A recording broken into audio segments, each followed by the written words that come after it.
नहमदुहु व नसल्ली व नसल्लिमु अला रसूलिल करीम अम्मा बाद फ़अऊज़ु बिल्लाहि मिनश शैतानिर रजीम। दुरूद शरीफ पढ़ लीजिए। अल्लाहुम्मा सल्लि अला सय्यिदिना व शफ़ीअना व मौलाना मुहम्मदिन व बारिक व सल्लिम सलातुन व सलामुन अलैका या रसूलल्लाह सल्लल्लाहु तआला अलैहि व आलिहि व सल्लम। कुछ वजह से ताख़ीर हो गई है, इसके लिए माज़रत है। उसमें हमारा भी अपना कुछ बस नहीं है। हम तो बस आपका जो मेहमान है वक्त पर आता होता तो वक्त पर हर चीज़ हो जाती है। इंशाल्लाह उसमें भी हम बहुत इख्तिसार करवाएंगे ताकि आपका ज़्यादा वक्त न जाए हैं, क्योंकि मुझे मालूम है कि आप लोग जो है यूं ही बैठे हैं और पेट में भी चूहे कूद रहे हैं। तो खैर, मैं और आप अगर यहाँ पे हाजिर हुए हैं तो अल्लाह उसके रसूल का फरमान सुनने के लिए हाजिर हुए हैं, बुजुर्गान दीन की तालीमात को हासिल करने के लिए, उन्हें सीखने के लिए और उसे अमली जामा पहनाने के लिए हाजिर हुए हैं। हुज़ूर सय्यदना गौसुल आज़म रज़ियल्लाहु ताला अन्हु ने औलिया अल्लाह के ताल्लुक़ से, अल्लाह वालों की पहचान के ताल्लुक़ से बड़ी प्यारी प्यारी बातें इरशाद फरमाई हैं। और ये मनसब तो वो मनसब है कि जिनमें तमाम औलियाए किराम ने अपने फ़हम और इदराक के मुताबिक बहुत कुछ कहा है। किसी ने कहा कि मसनद इरशाद पर बैठने का तो उसे हक़ ही नहीं कि जिसके पास सनद अहदीस ना हो। बाज़ औलिया ने कहा कि उसे मसनद इरशाद पर बैठने का हक़ नहीं कि जो लौहे महफूज पर नज़र न रखता हो। लेकिन सय्यदना गौसुल आज़म रज़ियल्लाहु ताला अन्हु ने मसनद इरशाद पर बैठने वालों के लिए 12 निशानियाँ बयान की हैं। आप उन 12 निशानियों को जो है बग़ौर समाअत कर लें।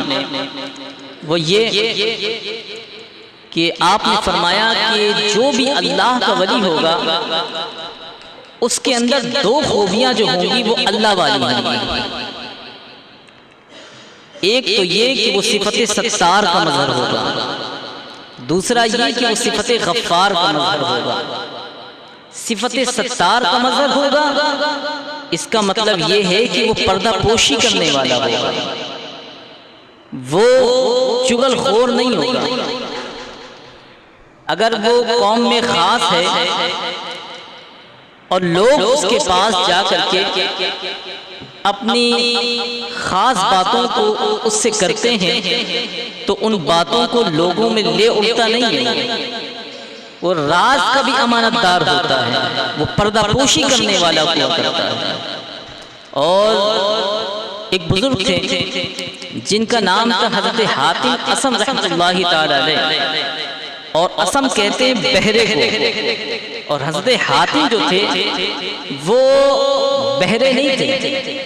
वाक़या कुछ यूँ हुआ कि हज़रत हातिम की बारगाह में एक खातून आई और उन्होंने अपने मसले को उनके सामने बयान करना शुरू किया तो दौराने गुफ्तगू उनकी रीह खारिज हो गई। तो हज़रत हातिम असम रहमतुल्लाहि ताला अलैह ने उनकी खिफ़्फ़त को मिटाने के लिए कान पर हाथ रखा और कहा, खातून ज़रा फिर से कहना। और उनको तासुर ये दिया कि मैंने वो चीज़ नहीं सुनी जिससे तुम शर्म के मारे डूबी चली जा रही हो।